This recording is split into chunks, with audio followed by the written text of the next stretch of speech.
Hello guys, आज आम्ही करतोय नवीन ब्लॉग चालू आणि आज आम्ही आमच्या गणपतीचे मोमेंट शूट करणार. गाईज काम लागलेलं आहे आपल्याला. आता आपल्याला साचा आणायचे तर चलो. शेवटी प्रोसेस चालू झालेली आहे आणि हा आमचा यंदाचा गणपती बाप्पाचा मखार आणि गणपती बाप्पाजी.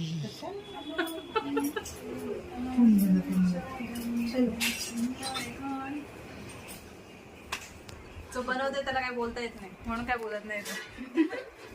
सध्या तरी आम्ही गप्प आहेत, पण आमच्या स्थितीवरती आता आम्ही चाललो साचा आणायला. ए साचा कसला आणायचे? साचा साचा कसला आणायचे? साचा कसला आणायचे? साचा कसला आणायचे? तर गाईज आता मोठं साचा चाललंय.